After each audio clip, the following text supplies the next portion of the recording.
everybody and welcome to Pisces season. So Pisces is the 12th sign in the zodiac. When we started off at the beginning of the zodiac year with Aries energy is all about me, I am. And we sort of start off with me and then we end up sort of 3 signs later, we go into the bit where it's all about we, about family, friends. And then the next quadrant we go through and it's about us, relationships, and sort of our wider community. Which ends with the 10th house, where we're looking at career and public work. And so we've made it all the way around to the 12th house, the last house in the zodiac, and it's now all about us, all of us. Okay, we're all in it now, all right? And that's the Pisces energy.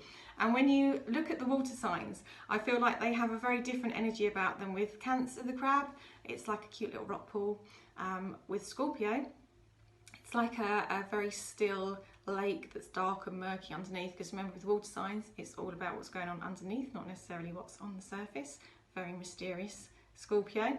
But with Pisces, I feel like it's the energy of the ocean. It's this vast nebulous energy that encompasses the whole world and wraps us all up. And actually our card for Pisces in the tarot is the moon, and the moon and its gravitational pull affects the oceans and the tides and the movement of the water and all of that. So that's a great card to have for Pisces.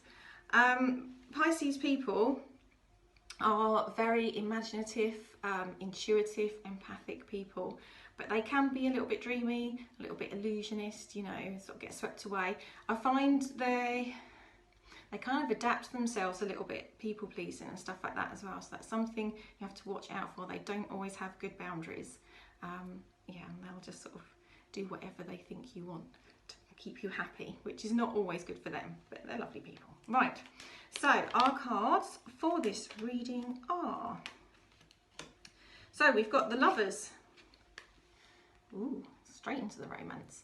So this is about relationships, not just close personal romantic relationships, but all sorts of relationships in our lives. The Lovers is all about listening to your heart.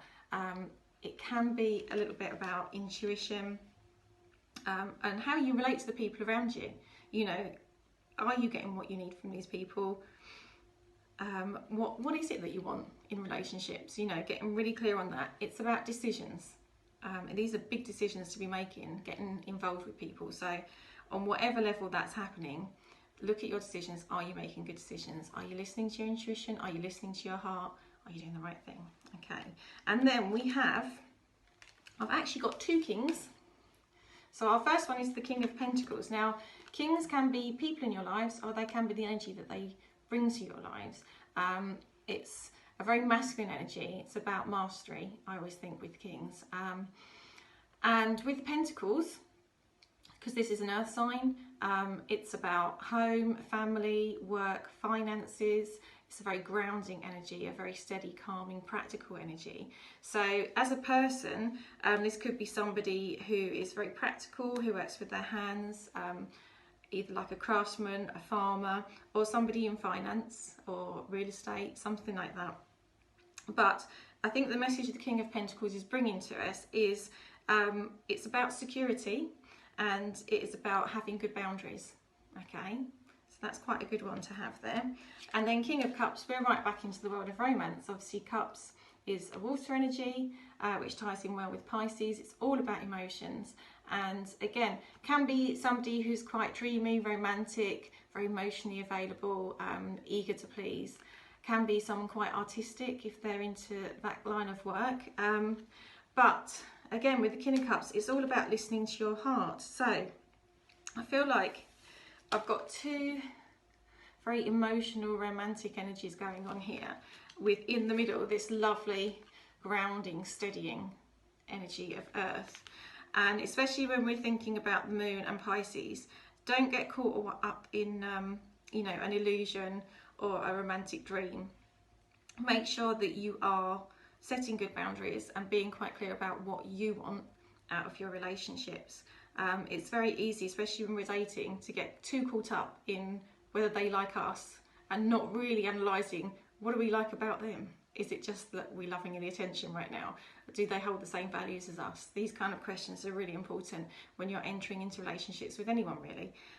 So whether you're in a long-term committed relationship, whether you're dating, or whether you're single and looking at past relationships and what worked and what didn't work for you, this could be a good time to look at your values, think about where you're setting good boundaries for yourself, and what it is you actually want and need in relationships, and just asking these really difficult questions and sort of starting to find the way back to what it is that you need in your relationships, and where they're good, where they're supporting you, where they're maybe dragging you down a bit.